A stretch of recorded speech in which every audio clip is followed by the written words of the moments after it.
Good morning dear all students. आज हम आप लोगों के बीच जो सब्जेक्ट पढ़ाएंगे वो सब्जेक्ट है हिस्ट्री।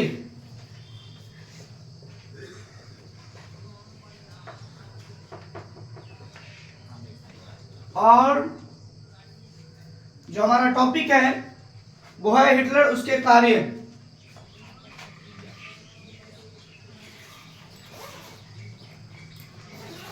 हिटलर एवं उसके कार्य। बच्चों, हमने आप लोगों को एक बात और बताया था हिटलर के बारे में कि हिटलर था कौन। उससे पहले हम लोग जानेंगे कुछ बातें हिटलर के बारे में। जो एडल्फ हिटलर का जन्म 20 अप्रैल 1889 ईस्वी को ऑस्ट्रेलिया के ब्रुना नामक शहर में एक साधारण परिवार में हुआ था। जो साधारण यानी साधारण परिवार हम सब लोगों को पता है, जो नॉर्मल होते हैं, जो हम सब लोग एक मिडिल क्लास फैमिली से बिलोंग करने वाले हैं, यानी एक ठीक ठाक परिवार में जीने वाले कोई नॉर्मल फैमिली कहते हैं। उसका लालन पालन सही तरह से नहीं हो सका। बचपन में वह चित्रकार बनना चाहता था, परंतु इसकी इच्छा पूरी ही नहीं हो सकी।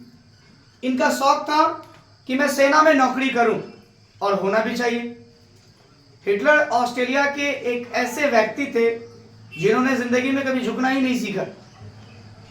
ऑस्ट्रेलिया के अंदर रहकर इन्होंने अपनी इच्छा को बहुत सारे लोगों के बीच बातों को भी रखा और समझा भी, क्योंकि कहते हैं कि किसी भी चीज को समझने के लिए पहले खुद जानना पड़ता है और किसी को समझाने के लिए भी पहले खुद समझना पड़ता है। और जब तक आप खुद नहीं समझोगे तो क्या लगता है किसी भी इंसान या किसी भी शख्स को क्या समझा पाओगे।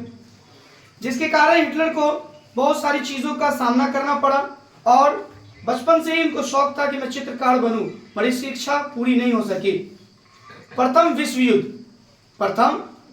युद्ध 1914 और 1918 में वह जर्मनी की तरफ से लड़ा था और युद्ध में अभूतपूर्व वीरता के लिए उसे आयरन क्रॉस प्राप्त हुआ था।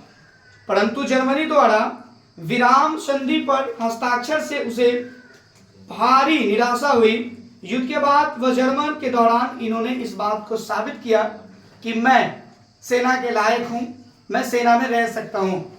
क्योंकि हम सब लोगों को पता है कि पूरी दुनिया में सबसे पहला जो युद्ध हुआ था वो कौन सा था, कब हुआ था? तो आप लोग क्या बताइएगा? 1914 में। और अगर आप लोगों को मुगल शासक के दौर में अगर पूछा जाए कि सबसे पहला विश्व युद्ध कब हुआ, तो आप क्या बोलिएगा? 1526 ईस्वी में। उस युद्ध का नाम क्या था? तो आपको बताना है पानीपत का युद्ध। किसके किसके बीच में हुआ था? पता होना चाहिए। बाबर और इब्राहिम लोदी के बीच हुआ था। किसके बीच हुआ था? याद रहेगा आप लोगों को। और जब हम बाबर की बात करें तो बाबर के बारे में भी जानकारी होनी चाहिए। बाबर का जन्म 1483 ईस्वी में हुआ था, हर एक व्यक्ति को पता होना चाहिए। और उन्होंने हिंदुस्तान के अंदर सबसे पहले बादशाह के तख्त पर बैठा। कब बैठा? तो आपको बताइएगा 1526 ईस्वी में। कब बैठा था? 1526 ईस्वी में उन्हें बादशाह बना। उन्होंने कुल 4 साल तक, कितने 4 साल?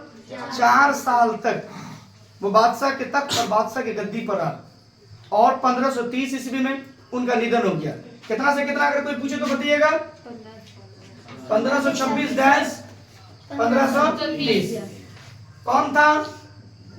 बाबर था। कौन था? बाबर था। याद रहेगा आप लोगों को। अब समझने की चीज ये है कि बाबर के बाद कौन बैठा गद्दी पर? तो आप बताइएगा हुमायूं। कौन बैठा? हुमायूं। ये जानकारी होना चाहिए। हुमायूं के बाद कौन बैठा? अकबर। कौन बैठा? अकबर। अगर हम हिस्ट्री के माध्यम से अगर हम जाने तो बहुत ही सॉल्व तरीका मैं आप लोगों को बता रहा हूं, आप समझिएगा। बहुत ही इजीली तरीका मैं आप लोगों को बता रहा हूं, ठीक है?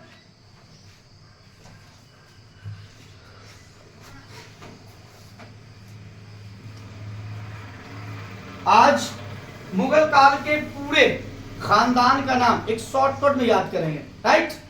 हम आज नाम देते हैं आप लोगों को भाजसा। क्या नाम दे रहे हैं? भाजसा के नाम से जानेंगे। हर एक व्यक्ति को पता है कि सबसे पहले मुगल शासक का संस्थापक कौन था? बाबर। कौन था? बाबर। कौन था? बाबर। Very good. अब ध्यान दीजिए, उसके बाद कौन था? हुमायूं। हुमायूं। उसके बाद कौन था? जहांगीर। उसके बाद कौन था? जहांगीर। जहांगीर। उसके बाद कौन था? शाहजहां। उसके बाद कौन था? औरंगजेब। तो बाबर का बेटा हुमायूं, हुमायूं का बेटा अकबर का बेटा जहांगीर का बेटा शाहजहां का बेटा औरंगजेब। कहते हैं कि औरंगजेब ने हिंदुस्तान में सैकड़ों से ज्यादा मंदिरों का निर्माण करवाया। कितने मंदिरों का? सैकड़ों से ज्यादा, यानी 100 से ज्यादा औरंगजेब ने हिंदुस्तान में मंदिर का निर्माण कराया। तो उस वक्त के दौर में सारे लोगों में एक प्रेरणा थी, एक प्रेमता थी। न उन्होंने मंदिर देखा, न उन्होंने मस्जिद देखा, सिर्फ उन्होंने इंसानियत को देखा। जो आज हम सब लोगों ने बादशाह के बारे में समझा है, आप लोग कमेंट में हमें बताएंगे क्या ये बात आप लोगों को समझ में आया।